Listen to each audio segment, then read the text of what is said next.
The gunshot echoed through the Montana Territory wilderness of 1875, startling a flock of birds into flight as Eliza Vaughn hiked up her wedding dress and ran for her life. Behind her, chaos erupted at what should have been her wedding to Jeremiah Blackstone, the wealthiest rancher in Silver Creek. Instead, she'd chosen freedom over a loveless marriage, leaving nothing but dust and shocked faces in her wake. "Find her," Jeremiah's voice carried through the pines. $100 to the man who brings her back. Eliza's heart hammered in her chest as she pushed through the underbrush. The expensive silk of her dress caught on brambles, tearing with each desperate step. She had known this would be the consequence of her decision banishment from the only home she'd ever known, branded as the woman who humiliated Silver Creek's most powerful man. But she couldn't live a lie any longer. On the other side of town, Zachary O'Malley squinted against the harsh sunlight as he adjusted the stirrups on his chestnut mare. At 26, he'd built a reputation as one of the territory's most skilled trackers, having spent years working alongside his father before striking out on his own. His weathered hands moved with practiced ease over the leather as he prepared for what should have been a routine hunting trip. "Zach," the voice belonged to Thomas Reynolds, Silver Creek's young deputy, running toward him with unusual urgency. "There's trouble at the Blackstone wedding," Zachary straightened, his brow furrowing. "What kind of trouble?" Thomas bent over, hands on knees, catching his breath. "The bride, she ran. Right in the middle of the ceremony. Old man Blackstone is offering $100 to whoever brings her back." Zachary's jaw tightened. He'd never much cared for Jeremiah Blackstone and his methods of acquiring both land and loyalty. More troubling was the thought of a woman so desperate she'd risk everything to escape her own wedding. "Heard she headed east toward Willow Creek," Thomas continued. "Half the men in town are already saddling up." Zachary nodded slowly, making a decision. "I reckon I'll join the search." But unlike the others, he had no intention of returning anyone against their will. An hour later, Zachary found what the others had missed. While the main search party followed the obvious trail heading east, he'd noticed something they hadn't: a clever false trail. Eliza Vaughn had doubled back before heading north, toward the rugged territory bordering Canada. It was a dangerous route for anyone, especially a woman alone. With practiced eyes, he followed the subtle signs: a broken twig here, a disturbed stone there. She was smart, this runaway bride, but she lacked wilderness experience.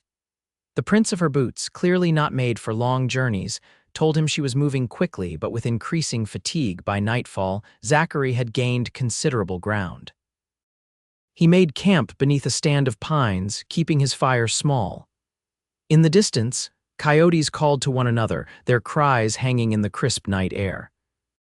As he sat with his back against a tree, rifle across his lap, he wondered what kind of woman would risk everything, including her life, rather than marry Jeremiah Blackstone. Eliza had never felt so alone or so alive. Despite the blisters forming on her feet and the hunger gnawing at her stomach, each step away from Silver Creek filled her with a fierce joy. Her father had arranged the marriage to settle his considerable debts to Blackstone, effectively selling his only daughter to a man 30 years her senior. She'd managed to steal a change of clothes from a washing line she'd passed hours ago, replacing her torn wedding dress with a simple blouse and skirt. The dress she'd buried beneath a large rock, hoping to slow any pursuit. Now, huddled beneath a makeshift shelter of pine branches, she tried to ignore the sounds of the wilderness around her. A twig snapped nearby. Eliza froze, clutching the small knife she'd taken from the wedding reception. Another snap, closer this time.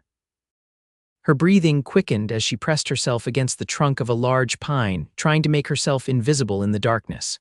"Miss Vaughn," a low voice called out softly. "I know you're there. I'm not here to harm you." Eliza remained silent, weighing her options. Running would make too much noise. Fighting seemed futile against what was likely an experienced woodsman. "I'm going to step into the clearing," the voice continued. "I have food if you're hungry." A tall figure emerged from the shadows. In the dim moonlight, Eliza could make out the silhouette of a man with broad shoulders and a cowboy hat. He moved with the easy confidence of someone accustomed to the wilderness. "How did you find me?" she finally asked, still concealed. It's what I do, he replied simply. Name's Zachary O'Malley. Most folks call me Zach. Are you working for Blackstone? No, madam, though he is offering a reward. Eliza's grip tightened on her knife. I'm not going back. Zachary set a small bundle on the ground between them. Never said you should. But you won't get far without proper supplies. There's jerky and hardtack in there. A canteen, too. Suspicious, Eliza remained hidden. Why would you help me? A woman doesn't run from her own wedding without good reason, he said, stepping back. I'll be camping over that ridge if you change your mind about company. These woods ain't safe for someone traveling alone. With that, he turned and disappeared into the darkness, leaving Eliza staring at the bundle.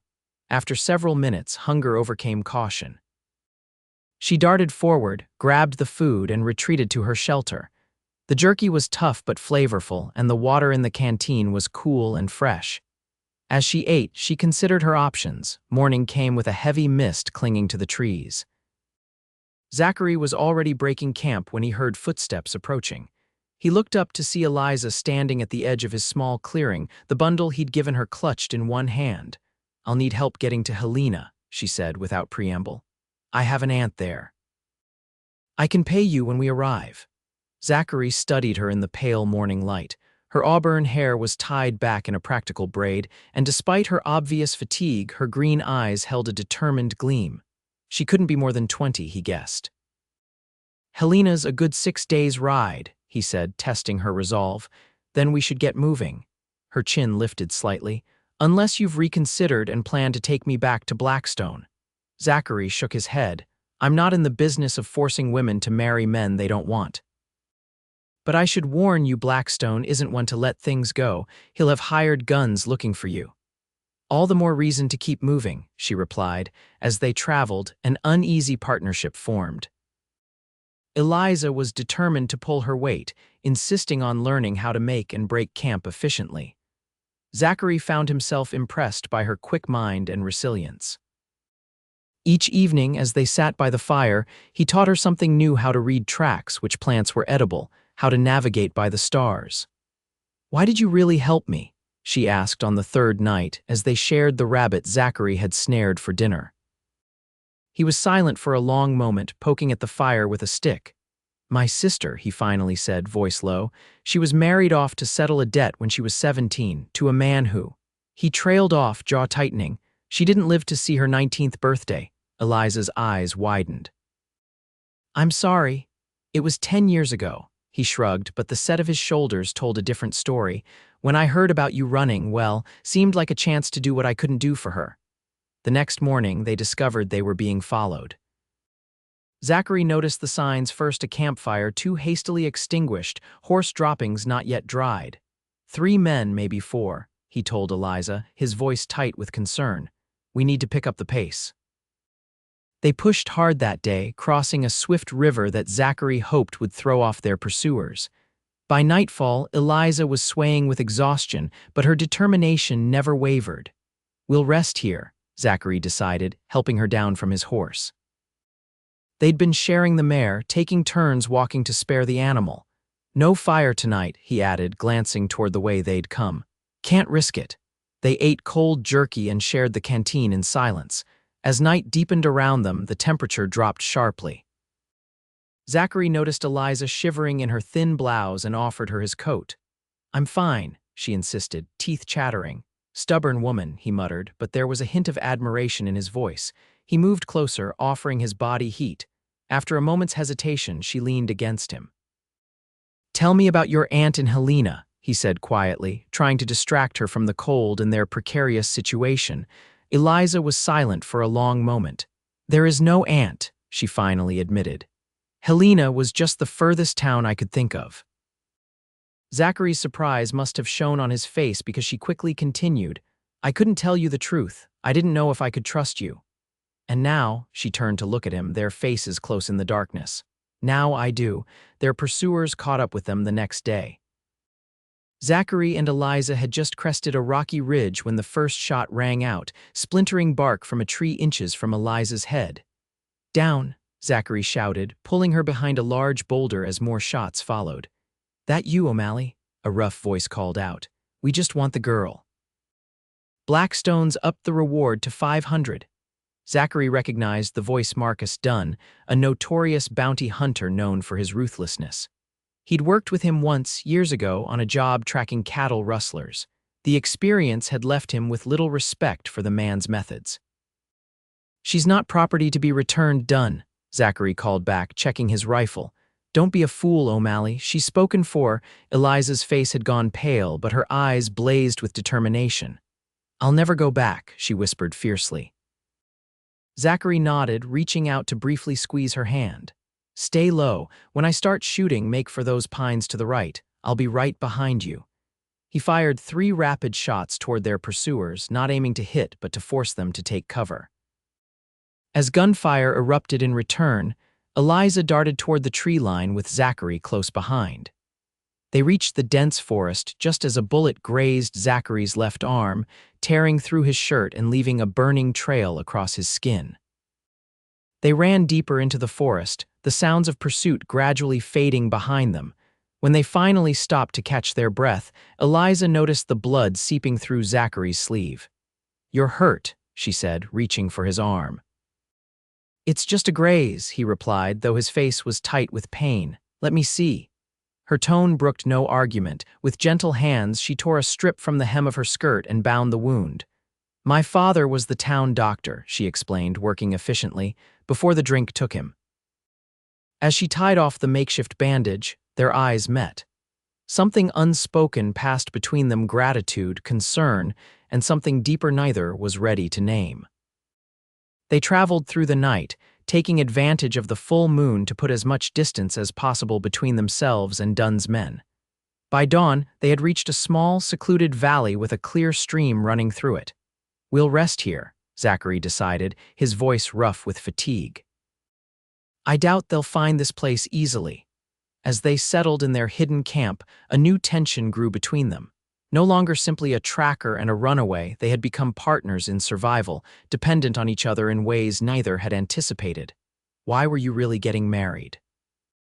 Zachary asked as they sat side by side, watching the sun rise over the distant mountains. Eliza sighed, picking at a loose thread on her skirt. "My father owed Blackstone money, a lot of it, gambling debts mostly. When he couldn't pay, Blackstone offered to forgive everything if I became his wife." Her voice hardened. "Father agreed without even asking me. And you went along with it. Up until the ceremony, I mean," she nodded slowly. "I thought I had no choice. Father made it clear what would happen if I refused. We'd lose everything, be thrown out on the street. He's too old and too drunk to start over." "What changed at the altar?" "I looked into Blackstone's eyes," she said quietly, "and I saw nothing there, no warmth, no kindness, just possession. In that moment, I knew I'd rather face the wilderness alone than spend a single night as his wife." Zachary reached out, hesitantly covering her hand with his. "You're not alone now." The next few days passed in relative peace. They remained in the valley, allowing Zachary's wound to heal and giving their pursuers time to move on or give up. Zachary taught Eliza how to set snares for rabbits and how to fish in the clear stream. In turn, she shared what she knew of medicine, checking his injury daily and gathering herbs to prevent infection. In the evenings, they talked. Zachary told her about growing up on a small ranch in Texas, learning tracking from his father, and the years he'd spent wandering the territories after his sister's death. Eliza spoke of her dreams to someday open a small clinic where she could use what her father had taught her before drink clouded his mind and his judgment. On the 5th night, as they sat by a small fire, Zachary found himself watching the way the firelight played across Eliza's face. She'd changed in the short time he'd known her, the frightened runaway bride replaced by a confident, capable woman. She caught him looking and smiled, a genuine warmth in her eyes that made his heart skip. "What?" she asked softly. "You're different," he replied simply. "From the woman you found hiding in the woods, I should hope so." Her smile turned wistful. "I never knew I could be this person, someone who can survive out here, who isn't afraid." "You were never afraid," Zachary corrected. "Frightened maybe, but not afraid. There's a difference." "Afraid people don't run from their own weddings." She laughed then, a sound that seemed to brighten the night around them. On impulse, Zachary reached out, brushing a strand of hair from her face. Her laughter faded as she leaned into his touch just slightly. The moment was broken by a distant sound. Horses approaching. They doused the fire immediately and gathered their meager belongings. "There's a cave system in those cliffs," Zachary whispered, pointing to a rocky outcropping about half a mile away. "We can hide there." The caves were damp and cold, but they provided excellent cover. Pressed together in the narrow space, they listened as riders passed nearby. Eliza's hand found Zachary's in the darkness, holding tight. "I won't let them take you," he promised quietly. "I know," she replied and leaned her head against his shoulder. Morning revealed that the riders had moved on, but Zachary remained cautious. "We should head west," he suggested. "There's a small settlement near the Idaho border. We could resupply there, maybe find work. Together." Eliza asked, her voice carefully neutral. Zachary hesitated, suddenly uncertain. "If that's what you want." Their eyes met in the pale morning light, and Eliza smiled slowly. "It is." They traveled west for 3 days without incident, the shared dangers and quiet moments drawing them closer with each passing hour. On the evening of the 3rd day, they made camp in a protected grove near a small lake. As the sun set, casting the water in shades of gold and crimson, Zachary found himself thinking about futures he'd never dared imagine before. "A penny for your thoughts," Eliza said, settling beside him on a fallen log. "Just thinking about tomorrow," he replied, not quite meeting her eyes. "And what about tomorrow?" He turned to her then, his expression serious. "Eliza, when we reach that settlement, you'll have choices. You could start fresh there or continue on to a larger town. You don't need—" She cut him off by placing her hand over his. "Zachary O'Malley, are you trying to get rid of me?" "No," he said quickly. "I just want you to know you have options. You ran from one man trying to decide your future. I won't be another." Her expression softened. "The difference is this time I'm choosing." She moved closer, her eyes never leaving his. "I'm choosing you if you'll have me." The kiss that followed was gentle at first, then deepened with a longing that had been building since that first night in the wilderness. When they finally parted, Zachary rested his forehead against hers, his voice rough with emotion. "I've been a wanderer most of my life," he admitted, "never stayed in one place for long, and now," he smiled, tucking a strand of hair behind her ear, "now I'm thinking about roots." Their newfound happiness was short-lived. The next morning they were preparing to break camp when Zachary suddenly stilled, his head cocked to one side. "Riders," he said grimly, "at least 4 coming fast." They had barely gathered their belongings when Marcus Dunn and 3 men rode into the clearing, rifles raised. "End of the line, O'Malley," Dunn called, a triumphant grin splitting his weathered face. "Hand over the girl and we'll let you walk away." Zachary stepped in front of Eliza, his rifle steady in his hands. "That's not going to happen, Dunn. Don't be stupid, boy. It's 4 against 1 and Blackstone wants his bride back, dead or alive." Eliza's hand closed around Zachary's arm. "I won't go back," she whispered fiercely. "Not even if they kill me." Zachary nodded slightly, his mind racing. They were outnumbered and outgunned, but he'd be damned if he'd surrender without a fight. He quickly assessed their surroundings, looking for any advantage. "Last chance, O'Malley," Dunn warned, cocking his rifle. "I have a counter-offer," Zachary replied evenly. "You all turn around and ride away, and I don't put a bullet between your eyes." Dunn laughed, a harsh sound that echoed across the clearing. "Always did like your spirit, shame to waste it." He raised his rifle, taking aim. What happened next unfolded in a blur. As Dunn's finger tightened on the trigger, Eliza suddenly darted to the side, drawing the bounty hunter's attention just long enough for Zachary to fire. His shot caught Dunn in the shoulder, spinning the man backward off his horse. Chaos erupted as the other men opened fire. Zachary grabbed Eliza and they dove behind a large boulder as bullets ricocheted around them. Drawing his revolver with his free hand, Zachary returned fire, forcing their attackers to seek cover. "When I tell you, run for those trees," he instructed, nodding toward a dense stand of pines to their right. Eliza shook her head. "I'm not leaving you. Eliza, please, no." Her voice was steel. "Together or not at all." A bullet struck the rock inches from their heads, showering them with stone fragments. Zachary knew they couldn't stay put eventually. The bounty hunters would flank their position. "My horse is just beyond those trees," he said, changing tactics. "If we can reach her, we might outrun them." Eliza nodded, her face pale but determined.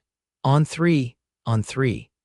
They counted together, then burst from behind the boulder, running in a zigzag pattern toward the tree line as gunfire erupted behind them. They had almost reached the trees when Eliza cried out, stumbling forward. Zachary turned to see blood spreading across her skirt, just above her knee. Without hesitation, he scooped her into his arms and kept running, bullets splintering the trees around them. His mare, startled by the gunfire, had pulled free of her tether but hadn't strayed far. With Eliza still in his arms, Zachary managed to swing onto the horse's back. "Hold on," he urged, settling Eliza in front of him. She gripped the saddle horn with white knuckles as he kicked the mare into a gallop, heading deeper into the forest where the dense growth would make pursuit on horseback difficult. Behind them, shouts and curses faded as they put distance between themselves and their pursuers. Zachary didn't slow their pace until he was certain they weren't being followed. When he finally reined in the exhausted mare, they had reached a small clearing beside a narrow stream. Gently, he helped Eliza down, his heart clenching at her pained expression. "Let me see," he said, kneeling beside her as she sat on a fallen log. The bullet had grazed her thigh, leaving a deep furrow that bled freely but hadn't struck bone or major vessels. Using water from the stream, Zachary cleaned the wound as best he could while Eliza bit her lip against the pain. "We need to get you to a doctor," he said, tearing strips from his shirt to bandage her leg. "How far to that settlement you mentioned?" she asked, her voice tight but steady. "2 days' ride, maybe less if we push hard." She nodded grimly. "Then we push hard." They traveled through the day and into the night, stopping only when absolutely necessary. Eliza rode in front of Zachary, her back against his chest, his arms around her to keep her secure. Despite the pain from her wound, she never complained, her determination matching his own. By dawn of the second day, Eliza was burning with fever. Zachary pressed on with renewed urgency, praying they would reach the settlement in time. When they finally crested a hill to see smoke rising from chimneys in the distance, he nearly wept with relief. The small settlement of Pine Creek welcomed the bedraggled travelers with surprising warmth. The local healer, a no-nonsense widow named Martha Henson, immediately took charge of Eliza's care, shooing Zachary from her cabin with instructions to get some rest himself. "Your woman's going to be fine," she assured him. "Bullet didn't hit anything vital, but infections set in, nothing I can't handle with my herbs and poultices." "She's not my," Zachary began, then stopped. "Thank you, madam." For 3 days, Eliza battled the fever while Zachary kept a vigil outside Martha's cabin, only leaving to care for his horse, or when Martha insisted he get some proper sleep at the town's small inn. When the fever finally broke and Martha announced that Eliza would recover fully, the relief that washed over him was so profound that he had to sit down. "She's asking for you," Martha told him with a knowing smile. "Best not keep her waiting." Eliza was pale against the pillows, her auburn hair spread out in stark contrast to the white linen, but her eyes were clear and bright as they found his. "You look terrible," she greeted him, a small smile playing at her lips. Zachary laughed, the tension of the past days finally releasing. "You're not exactly at your best yourself, Miss Vaughn.